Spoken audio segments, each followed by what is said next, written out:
bonsoir et bienvenue. Ce soir, nous examinerons des cartes de la Révolution française et Napoleon. And I think that's about all the French you're going to get from me. Good evening and welcome. Tonight we're going to look at maps of the French Revolution and of Napoleon. We are continuing our read-through of History of the World, map by map, and we are on to one of my favorite topics in history, so I'm very excited. If you're new to my channel, I don't normally do French intros, and also I go into this book blind. I haven't read any of the sections that we're about to read together. I just read the titles and organized each video by that. So, without further ado, let's dive right in and read about the French Revolution. Here we go. Let's see. Box number 1 is up here. It says State of Emergency, June to October 1789. Mounting economic and political crisis. Hold on. Here we go. Mounting economic and political crisis forced Louis XVI to summon the Estates General at Versailles in 1789. The Third Estate, which were the commoners, formed a national assembly and took the tennis court oath, vowing to remain united until a constitution is established. July 1789 saw the storming of the Bastille, hated symbol of Ancien Régime oppression, marking the acceleration of the revolution. So centers of the revolution are shown by this fist, and riots are shown by these people, I guess, are riding there, which we can see all throughout here. All throughout France. Look at all of these. Pretty much every major city, and there's just a riot down here. It was not a center of revolution, but they went rioting indeed. And we'll read all the little boxes here afterward. We'll read all the details about which cities did what. The National Assembly, 1789 to 1791. The National Assembly abolished feudalism, adopted the Declaration of the Rights of Man, and proclaimed a new constitutional monarchy. In June 1791, the king was caught fleeing Paris, and radical sentiment was further inflamed when moderates were blamed for the massacre of the Champ de Mars on July 17th, in which the National Guard fired upon a crowd in Paris, killing up to 50 civilians. So we can see by these skulls where massacres occurred. We can see some there. I only see the 2. I guess we'll read about the other one later. Number 3 says the tumult spreads abroad, 1792 to 1794. Shockwaves rippled across Europe, sparking both revolutionary feeling, like the Austrian Netherlands revolted and declared independence as Belgium, and reactionary opposition. Neighboring monarchies formed the first coalition to restore the French monarchy. The Revolutionary Wars began with France going to war with Austria, Prussia, and most of its neighbors. Panic grew inside France, and the revolution became more extreme. So now we're on to fighting. We have French victories by these upturned swords, French defeat by the downturned swords. So we see victory, defeat. Where else? Up here in the Austrian Netherlands this time. Lots of victories and a defeat right there. What else do we have in this key? Offensives by French forces are these red arrows coming in here to what's now Belgium. Offensives by coalition forces are the dotted lines coming in. And into France too, and over here as well. Can you see?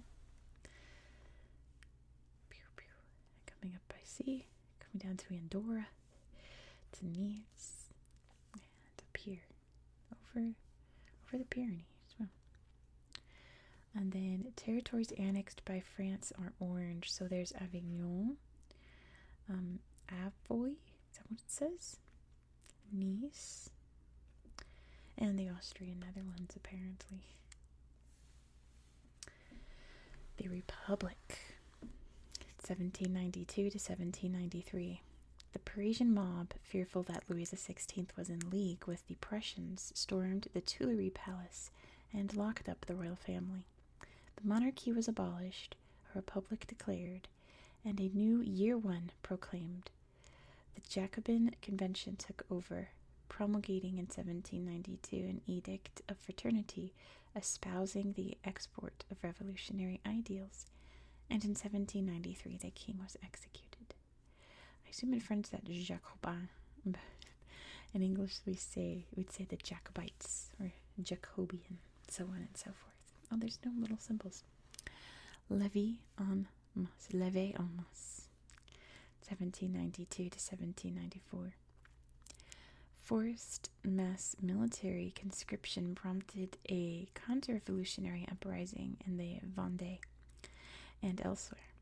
Combined with the threat from a British landing at Toulon, this prompted the convention in August 1973 to issue a decree of levée en masse, total mobilization of the entire population. The Vendée risings were brutally suppressed and the foreign armies thrown back. So counter-revolution is shown by these brown lines, so he can say, wow, lots of places. Counter-revolutionaries all over. Wow. And war in the Vendée shown by the green, which is right here. How scary, mobilizing the entire population. That's a bad idea. That's not a good plan. No wonder that fell apart. Then we have the Terror, which is probably what most people think about when they think of the French Revolution. 1793 to 1794. To stamp out counter-revolutionaries, the convention instituted the Reign of Terror, with surveillance, denunciations, and mass executions. Maximilien Robespierre seized control of the Terror and had his opponents executed. In July 1794, the Terror reached a fever pitch and eventually consumed its own progenitors with the Thermidor coup. Robespierre's arrest and execution was followed by the end of the Terror. The centers of execution is shown by a bright yellow guillotine. So we see 1, 2, and 3 down here in Bordeaux. Oh, and then in Marseille, and there's Toulon. Oh, and then over here as well. Lots of them. Gosh, you really think it just happens in Paris, but no, it was all over. And then we have the Directory, 1795 to 1799.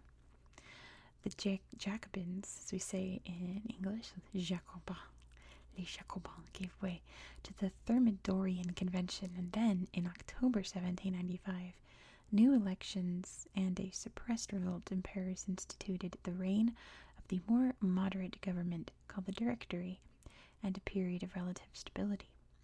In 1796, the French general Napoleon launched a successful Italian campaign that would make him the leading man in France.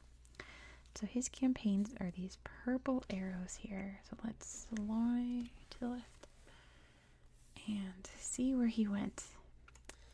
From Nice, he headed up here to Turin, all the way around. Goodness, all over the place. Look at all these battles, too. Yeah, along the coast there in Genoa.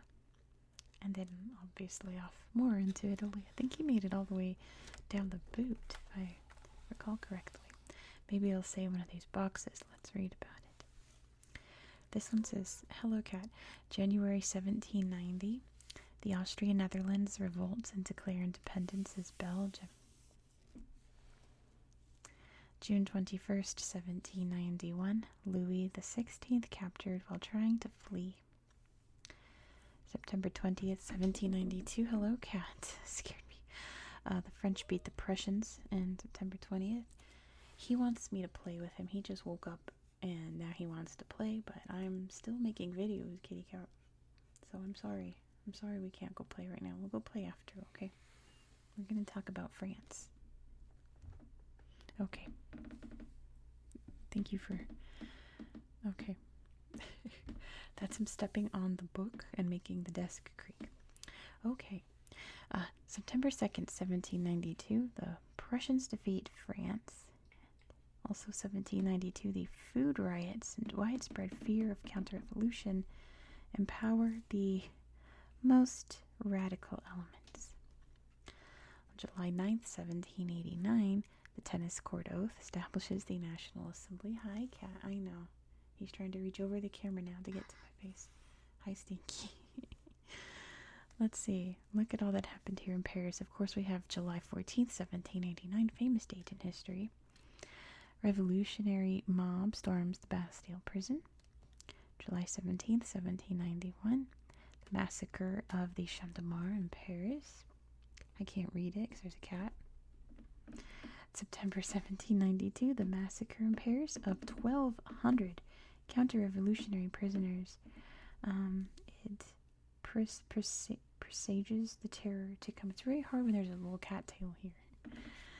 I think he's hopping down right now, but he's trying to figure out how to do it around all these wires and lights. There we go. All right. We're free of the cat oppression. March to December 1793. Uprising in the Vendée is crushed with several thousand civilians killed. That's so sad. I've never heard of this. Over here in 1788, it's the insurrection at Grenoble. Is there anything else? Belgium. Very chaotic time, as you can imagine. It must have been absolutely terrifying not knowing what's going to happen next. Very, very scary time in France. But then this guy comes along to save the day. Let's see what he gets up to. Box 1 is over here. It says, The War at Sea, 1794 to 1805. Since the French Revolutionary Wars, British command of the seas had been a constant thorn in Napoleon's side. British operations at as far-flung as the Caribbean and Denmark assured their naval superiority. Even before the decisive Battle of Trafalgar ended French ambitions to rule the seas. So French forces are the solid blue arrows and British are the dotted. French victories are upturned swords, British victories are downturned swords. And my goodness. So look at all of these sailing up to Ireland. British victory there in Ireland. The British sailing here around Denmark. Here all over Spain. We have a British victory here. Oh, that's Trafalgar. I wonder if that means like the Battle of Trafalgar. Sailing that way. I think that's it. The rest of the arrows are for other things. Let's read about the Egyptian campaign. 1798 to 1801. Napoleon set off to control Egypt, and therefore probably to threaten British interests beyond in India. He evaded Nelson's fleet and landed in Egypt. He won the Battle of the Pyramids against the Mamluks. They controlled Egypt under the Ottoman Sultan. And he occupied Cairo. So French forces are solid red and British forces are dotted red. French victories upturned swords, British victories downturned swords. So sailing by, hitting up Malta real quick. The British came from Naples. They met up here at Alexandria, also in Acre. That's how you say it in Portuguese. Acre. And look at all this nonsense. Look at all these fights. French victory here at Cairo. And French victories all up here, but a British one there off the coast. The War of the Second Coalition, 1799 to 1802. In 1799, a coalition of nations attacked French interests while Napoleon was in Egypt. Russians beat the French in Italy, and Austrians drove them back over the Rhine. Napoleon returned from Egypt and staged a military coup, becoming first consul, before addressing the crisis in northern Italy. Yeah, he crowned himself emperor. Literally picked up the crown and crowned himself emperor. Good old Napoleon. Well, let's see. French forces are these little yellow arrows here. See any more? I guess it's just here. And then French victories there. Looks like Genoa. And then up here in Switzerland and Hohenlinden, it looks like. Then we move on to the wars of the Third and Fourth Coalitions, 1805 to 1807. Austria joined a British-financed anti-French coalition that already included Russia, Sweden, and the Kingdom of Naples. After heavy defeats, Austria agreed on peace terms with France and Russia and retreated to Poland. France created the Confederation of the Rhine as a client state in the ashes of the Holy Roman Empire. Prussia was threatened by this and made war with France, which ended in Prussian defeat and the creation of another client, the Duchy of Warsaw, aka Poland, from former Austrian and Prussian lands. French forces are these green arrows, and French victories are these green swords. So we can see them moving all over the place here. Heading over there, crisscross, all the way up here. And victories there. Eylau, is that what it says? Austerlitz. Munich? Ulm maybe. Austerlitz is a famous one. That's a very famous battle. That's it? Holy moly. Well, I guess there's one on the other page, because I was going to say, that's just scratching the surface of Napoleon. And I forgot there's one more page about Napoleon. So let's finish this page and get to the rest of it. So let's just go left and head right. I guess we'll start over here. It's starting with the end. Okay. October 21st, 1805, the British Navy scores a decisive victory over a French fleet allied with the Spanish, and British hero Admiral Nelson's fatally wounded. 1797, up here. The Spanish fleet intercepted off Cape St. Vincent by the British before it can join the French in the invasion of Britain. Wow. Year September 1805, Nelson sails on to intercept the Franco-Spanish fleet at Trafalgar. June 1st, 1794, British victory over a French... Oh, that's right here in the middle of the ocean. British victory over a French fleet, which was protecting a grain convoy from the U.S. on the so-called Glorious 1st of June, allows the British to blockade the French Navy in port for years. Wow. Here's another one in the middle of the sea. In July 1805, the British commander Horatio Nelson defeats the French under Villeneuve, having outmaneuvered them in the Caribbean. Yeah, kind of going backwards all over the place here. But that's what I get for not screening this beforehand and figuring out where to start, huh? Oh, that's what this is meant to be, chaotic in a relaxing way. 1798, the French attempt to stir up Irish rebellion against the British, but failed to land. 1801 and 1807, the British twice bombed Copenhagen to prevent the Danish Navy becoming a powerful ally of Napoleon. August 1805, Napoleon abandons plans to invade Britain from Boulogne and marches his Grande Armée to confront the Austrians at Ulm. So it is Ulm there. 1807, the Prussians are forced to sign a humiliating treaty at hold on a second. What does that say? Tilsit. After the Fourth Coalition defeat in Friedland. I've never heard of Tilsit. I'm sorry. See, this is where if I'd read this before, I would have Googled this and have pretended like, oh, I know all about this. But I'll admit, I've never heard of it. In Berlin in October 1806, Napoleon occupied Berlin after beating the Prussians at Jena Auerstadt. And then at Austerlitz, December 2nd, 1805, Austria makes peace after the French victory at Austerlitz. I imagine at Austerlitz, people were like, oh, snap, I guess Napoleon's really, like, doing this, right? Like, he's really gonna win. 1798, the Ottoman Sultan declares jihad on Napoleon in response to his invasion of Egypt. Good for him. That makes sense. And then all this nonsense down here in Egypt and the Levant. March 1799, undeterred by losing his fleet, Napoleon presses on and besieges the Ottomans at Acre. I don't know. There's mountains in the way. It's very hard to read with all those mountains there. Stop it, Cappadocia. Acre, who resist him with the help of British guns. August 1798, In the Battle of the Nile, Nelson destroys the French fleet, crippling Napoleon's Egyptian campaign. And then down here on July 21st, 1798, Napoleon defeats the Mamluk rulers of Egypt and captures Cairo. And one more.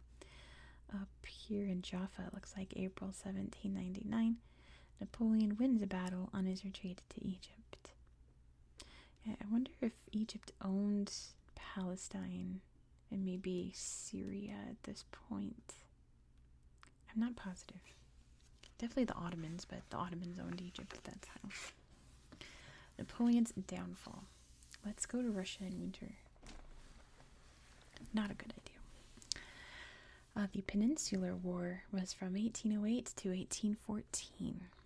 The French invaded Portugal and Spain and deposed the Spanish monarchy, which, if you're wondering, like, how the entirety of, like, the Americas, except, like, the United States and Canada, everything else below it, all the way down to the tip of Patagonia, suddenly revolted in the 1800s, it's because Napoleon invaded Spain and Portugal and wrecked everything there.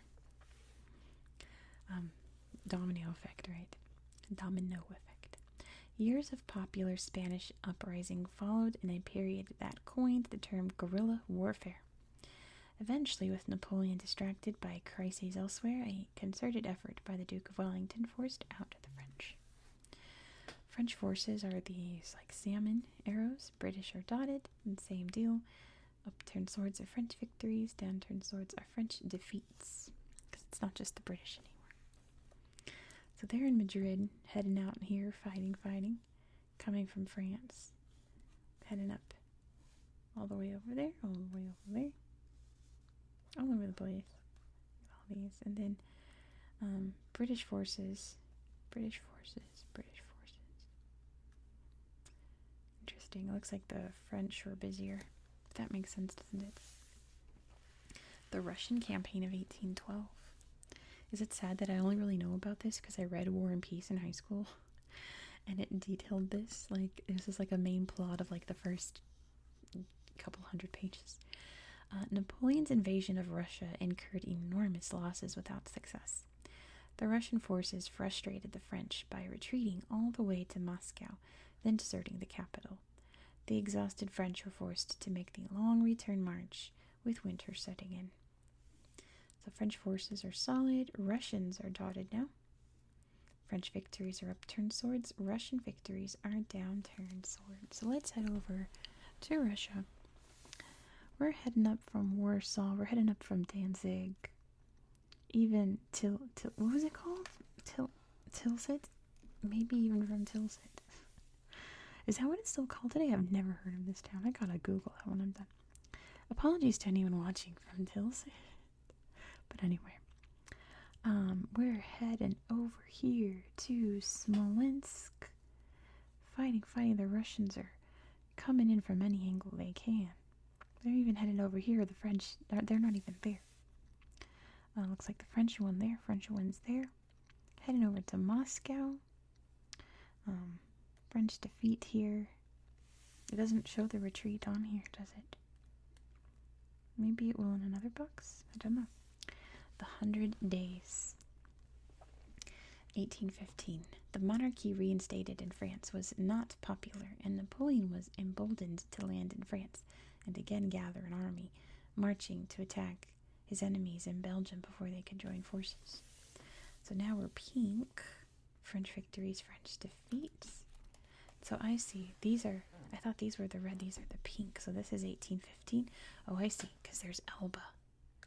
So if you don't know the story, after Napoleon goofed really hard, he got exiled to the island of Elba. He decided not to do that, and he came back and invaded France, coming up this way to try to fight his way back into power. It didn't work out. The Defense of France, 1814. I'm going to go like that. So I can read a little better. Allied armies agreed to pursue Napoleon to his total defeat, and they converged on Paris. Napoleon again scored brilliant early victories with another hastily mustered army, but he was soon forced to abdicate. The Allies allowed him to be exiled as ruler of Elba. I didn't know that. Be like, you can be here, but you can't be here. You can go over there. You can go. Please stay in Elba. And look at all these. It's hard to tell when they're yellow if they're up or down. This one's up, this one's down. But fighting happened and Napoleon lost. Then we have the War of the Sixth Coalition of 1813. I read it backwards. That's why. Okay, hold on. I goofed. Just as bad as I read this backwards. I was gonna say that's okay. We're gonna go back in time, okay? Russian campaign number 3. Sorry to anyone who was like, you're reading the wrong box, like screaming at their screens. I'm so sorry. That would be something I'd normally totally edit out and refilm, but then you wouldn't get my genuine reactions to things, so we're just gonna leave it in. So, starting over, the Russian campaign. Napoleon retreated from Russia in shame. Then was the War of the Sixth Coalition of 1813. Britain, Russia, Portugal, and rebels in Spain were still at war with Napoleon, but after his disastrous Russian campaign, they were joined by Austria, Sweden, Prussia, and other German states to form the Sixth Coalition. This climactic battle of the nations at Leipzig was Europe's largest prior to World War I. So now we're green, so that might be heading back, fighting, and there's Leipzig right there. Okay, so then remember, he is pursued and defeat. He's proclaimed ruler of Elba. Monarchy reinstated is not popular, so Napoleon's like, I'm gonna go fight. It did not work out. He got super exiled to St. Helena in the middle of the Atlantic Ocean. It's kind of hard to invade France from there. Alright, chaotic, but what else do we expect? Meanwhile, where's the cat? Hold on, where did he go? See, I can't really turn because I'm attached to my microphone. But he went somewhere. He's probably sulking in a corner, to be honest. I promise I'm gonna go play with him after this. I guess let's start in Russia. November 1812. The French army, frozen, starving, and constantly harried by Russian forces, retreats. September 1812. The French find Moscow deserted and torched. They are forced to retreat. September 1812. The French achieve victory in a mass slaughter at Borodino. That's in War and Peace. The Tsar refuses to make peace. I guess I'm going backwards in history again. December 5th, 1812. Napoleon abandons the remains of his army and returns to Paris to raise fresh troops. December 14th, 1812. Only a small contingent of Napoleon's huge army make it safely out of enemy territory. This says August 1812, the first major battle at Smolensk is indecisive. The Russians continue to retreat. And then June 1812, again going back in time, Napoleon leaves the Duchy of Warsaw with 60,000 men and 200,000 horses to quickly subdue Russia. Let's head to 1813. This is 1809. Campaigning against Austria, although successful, distracted Napoleon from the Peninsular War, which is over there. May 1813, with fresh forces, Napoleon scores early victories against the Sixth Coalition at Lutzen, Bautzen, and Dresden. October 1813, the Battle of Leipzig, with 560,000 combatants, is a huge loss for Napoleon, but he refuses the Allies as peace terms and escapes with survivors of his army. Where else do we have boxes? Boxes up here. It says June 18th, 1815. The British under Wellington and the Prussians under General Blücher together ensure Napoleon's last defeat at Waterloo. June 16th, 1815. In the first victories of Napoleon's career, his Armée du Nord repulsed Prussian and British forces separately at Ligny and Quatre-Bras. How would you say that in English? Quatre-Bras? Quatre-Bras. Forearms, by the way, if you're wondering. March 1814. In the defense of France, the Allies occupy Paris and force Napoleon's abdication in April. April 1814, the British cross the Pyrenees and are fighting for Toulouse when Napoleon abdicates. Convenient. 1815, on escaping Elba, Napoleon gathers a new army and marches north. Now, how about over here on the peninsula? This says, let's start here. July 1808, Britain lands an army in Portugal under Arthur Wellesley, who defeats the French forces there and mercilessly, but unwisely, repatriates them to France. Yeah, that's not a good idea. 1809, Wellesley becomes Viscount Wellington, later the Duke of Wellington, after the victory of the British and Spanish over the French at Talavera, but then withdraw to Portugal. 1809, Napoleon storms in, scatters Spanish armies, and pursues a British army to the coast, where it has to be evacuated from Corunna, or La Coruña. 1812, the British advance with a series of victories, Salamanca being the most famous. The French abandoned Madrid to what's that say? There's a line right in the middle of this word. The Pyrenees are in the way. To face Wellington. That's an F. It looks like an L. With this border between France and Spain right there. Alright. So, that was the insanity of Napoleon. This video went just as chaotic as Napoleon's campaigns did. We're going to head on to industrial Britain next. And what else? One more teaser. Oh, 1848, the craziest year ever. Everything went nuts in 1848. So we'll get to that next time. So thank you so much for watching. If you enjoyed this style of content, please consider subscribing. We're going further and further into history. I really like how we're progressing. It feels like we're making leaps and bounds, and before we know it, we're going to be in the 20th century. And I'm sure those maps are really fun too. I do hope that you found this video relaxing and educational, and I hope that you have a good